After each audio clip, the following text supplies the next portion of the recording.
handicapé, c'est souvent synonyme de perte de liberté et d'autonomie. L'AQVA, l'Association de voile adapté du Québec, vient remettre en question ce fait. Son but, rendre accessible la pratique de la voile aux personnes à mobilité réduite. Déjà en action à Pointe-Claire et à Sherbrooke, l'association a voulu aussi s'impliquer à Québec. En partenariat avec la Marina de Québec, le Club nautique et l'École de voile du Vieux-Port, l'AQVA a lancé ses activités le 13 septembre en offrant une activité de voile adaptée. J'ai commencé à faire de la voile l'an passé. Je suis monté à Montréal, à Pointe-Claire, faire de la courte mobilité.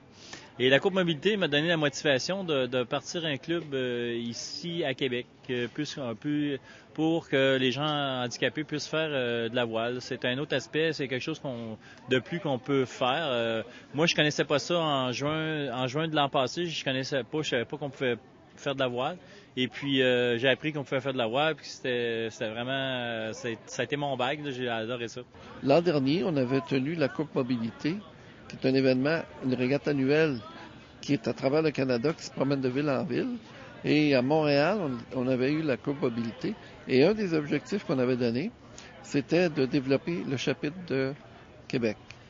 Donc, à partir de Montréal, à partir de l'équipe qui est là-bas, on a mis certains efforts pour essayer de trouver des gens qui seraient prêts à relever le défi et partir le chapitre de Québec. Alors, à ce moment-là, j'ai dit, j'essaie de me former une équipe. Je me forme une équipe, puis on va essayer de partir le projet ici à Québec. Et alors, aujourd'hui, c'est une journée de démonstration pour montrer aux gens que oui, on peut faire de la voile à différents niveaux. On avait différents types de voiliers. On avait un catamaran, puis on avait le petit voilier avec quoi on fait des courses. Et puis, c'est juste pour embarquer les gens sur l'eau, puis dire, tout est possible. Alors, ici à Québec, on a un soutien, on a un soutien du Vieux-Port de Québec, du club nautique qui nous a donné un fier coup de main. Et puis à ce moment-là, à partir de là, nous, éventuellement, à long terme, nos buts sont de faire de la voile aux gens qui sont en fauteuil roulant ou en mobilité réduite. Et puis impliquer les jeunes aussi pour avoir une relève dans ça, là. Alors, c'est un peu ça. Dire, hey, regarde, c'est pas limité aux gens qui marchent d'avoir des voiliers. Puis c'est un petit peu, c'est ça notre journée, notre but de notre journée. C'est tout nouveau, on commence, on veut essayer peut-être de répéter cet événement-là à chaque année si c'est possible.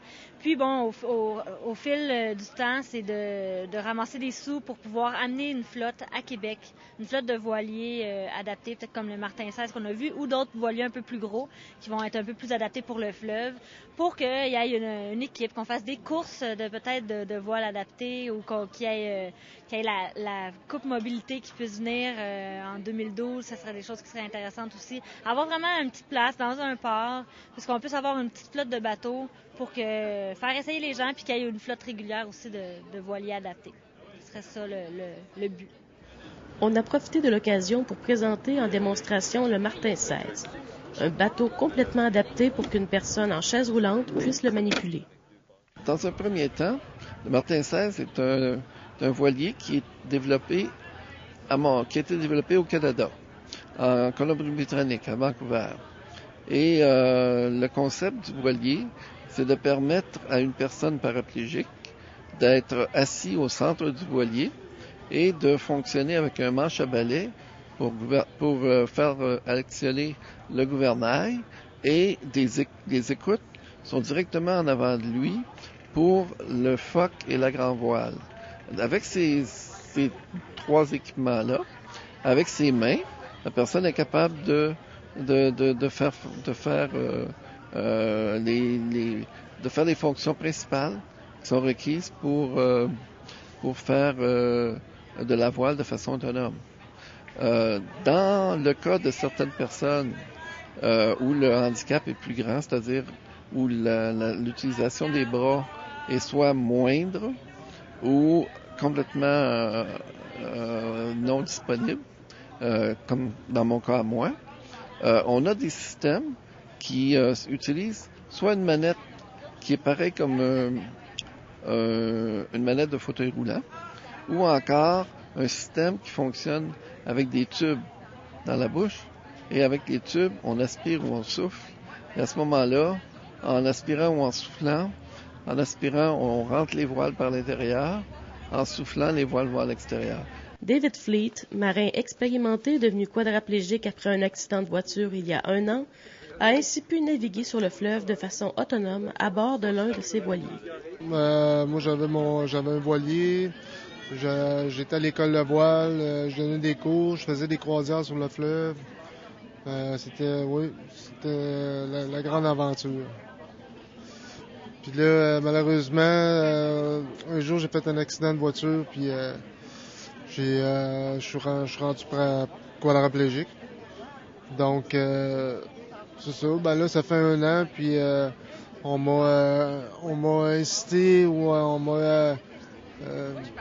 m'a amené sur des bateaux, des bateaux adaptés. Fait que j'ai essayé ça, puis j'ai eu mon plaisir aussi. J'ai retrouvé je me suis réconcilié avec la voile un peu, parce que j'avais comme mis ça de côté, puis je pensais que c'était impossible pour moi. Mais non, j'ai été capable de renouer avec la voile. Est-ce que vous avez retrouvé un peu d'espoir ou un peu de liberté en retouchant la voile comme ça? De plus en plus. J'ai fait... la première fois que j'ai navigué avec ce type de bateau-là, c'est sûr que je suis resté surpris parce qu'il y avait tellement de grandes différences avec avant. Mais après ça, ben, j'ai été invité à faire une régate. J'ai eu une 3e position. Là, j'ai comme dit, bon, mais Colin, je peux avoir mon plaisir avec ça. Puis j'ai été invité à d'autres régates, la Coupe Mobilité à Toronto. J'ai eu une 4e place, fait que j'étais comme encouragé de continuer. Puis là, j'ai l'intention d'ouvrir la voile adaptée à Québec pour faire profiter de ça à d'autres gens. Est-ce que c'est facile pour une personne d'apprendre à manœuvrer ce bateau? L'apprentissage de départ pour une personne handicapée, au niveau de la voile, se fait tout à fait naturellement. Dans le sens que le voilier est bâti avec la place pour un compagnon de voile, qui peut être un instructeur. Et à ce moment-là, avec les instructions minimales de l'instructeur, la personne apprend rapidement à comprendre le sens des gestes qu'il va faire par rapport au voilier. Parce que le voilier, c'est quelque chose qui réagit très facilement au mouvement du vent, au mouvement en fonction de la façon dont on place les voiles, en fonction de la façon qu'on place le gouvernail. Fait que rapidement, la personne elle a un sens, elle développe le sens de ce qui se passe. C'est quoi le feeling pour une personne à mobilité réduite de se retrouver sur un voilier? La sensation est qu'on n'est plus limité. C'est qu'on se trouve au même pied que tout le monde finalement.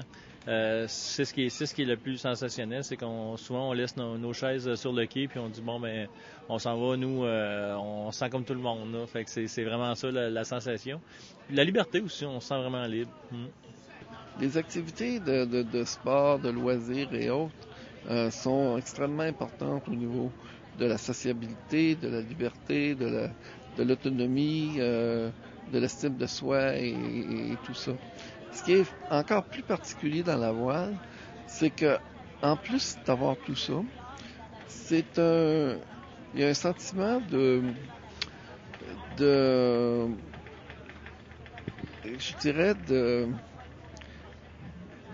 paix intérieure qui se développe au niveau de la voile. Avec la nature, les vents tu sais, on est en communion avec l'eau, avec le vent. C'est vraiment un sentiment incroyable que moi j'avais jamais soupçonné. Les 3 voiliers et le catamaran sont rentrés au port avec des gens heureux d'avoir participé à l'activité. J'ai adoré, c'était génial, la température était idéale, on avait de la place, on était vraiment bien installés sur le catamaran. C'était bien fait quand même pour l'embarcation puis pour débarquer aussi. Puis tout le monde nous a aidés tout le long, c'était merveilleux. Maintenant, on sait qu'il se fait des voiliers adaptés. Est-ce que ton expérience d'aujourd'hui te donnerait le goût d'essayer ça? Bien sûr, ça me donnerait le goût d'essayer ça parce qu'en plus, on pourrait participer là, tu te trouves à t'occuper toi-même de tes voiles puis de ton gouvernail. Là, ça pourrait être une super belle expérience. Ouais. J'aimerais ça.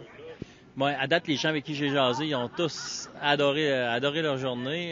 Je ne sais pas à quel niveau que on va transmettre cette énergie là de la voile, mais en tout cas, on souhaite s'il y en a 5, si on peut en avoir 2, 3, ça va être déjà énorme. Là, fait que l'intérêt, moi, je pense que l'intérêt vient avec le temps. Je pense que quand on a des belles journées comme aujourd'hui, c'est magnifique. Alors, je pense que c'est tout de mise là, pour encourager les gens à faire le saut là, vers la voile. Moi, comme une personne de l'extérieur, je trouve que la journée d'aujourd'hui est une journée qui fait démarrer la sensibilisation de la voile adaptée à Québec de façon extrêmement intéressante. Je souhaite qu'il y ait toujours autant de gens comme aujourd'hui qui veulent s'impliquer, puis que ça continue, que ça tombe pas dans l'oubli. C'est pas parce qu'on a fait un événement comme ça que ça reste. On veut continuer. Fait que je souhaite vraiment qu'on réussisse à garder tout le monde la flamme qu'on a présentement. C'est le début. On est tous bien énervés, puis on a tous ben, hâte que ça continue, mais j'espère, je souhaite vraiment qu'on continue à porter tout ça ensemble puis qu'on puisse atteindre les objectifs là, pour les prochaines années. Même si la QVA est à peine installée au port de Québec, il n'y a aucun doute que ces gens passionnés de voile sauront continuer à donner un espoir de liberté à tous ceux qui avaient longtemps pensé rester sur le quai. Linda Paradis pour l'Église catholique de Québec.